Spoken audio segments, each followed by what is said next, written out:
Bas gagal nyalip seruduk truk kontainer di Padang, kepala bas dan truk hancur.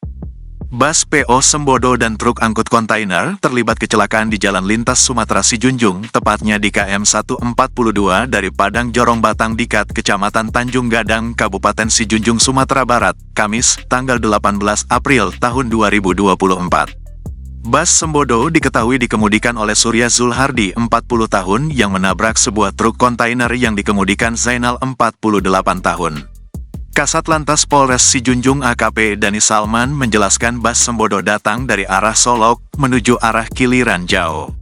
Memasuki lokasi kejadian jalan lurus, bas Sembodo melebar ke kanan jalan, diduga pengemudi melaju dengan kecepatan tinggi sehingga bertabrakan dengan truk kontainer yang berjalan di sebelah kanan arah Solok. Akibat kecelakaan ini tidak ada korban jiwa, namun kedua pengemudi dan satu orang penumpang mengalami luka-luka dan dibawa ke RSUD Sijunjung, jelas Dani. Kemudian, kedua kendaraan yang terlibat kecelakaan dan mengalami kerusakan kini telah diamankan ke Mapolres Sijunjung. Berikut identitas ketiga korban kecelakaan tersebut. Surya Zulhardi, 40 tahun, suku Minang, pekerjaan sopir, alamat Jorong Pasamudiak Ekskoto di atas Kabupaten Solok.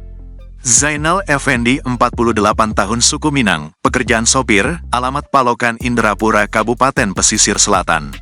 Roslaini Wita, 48 tahun, penumpang truk kontainer, suku Minang, pekerjaan IRT, alamat Jorong Padang Bengkulu Nagari Tapan, Kecamatan Bahasa 48, Kabupaten Pesisir Selatan.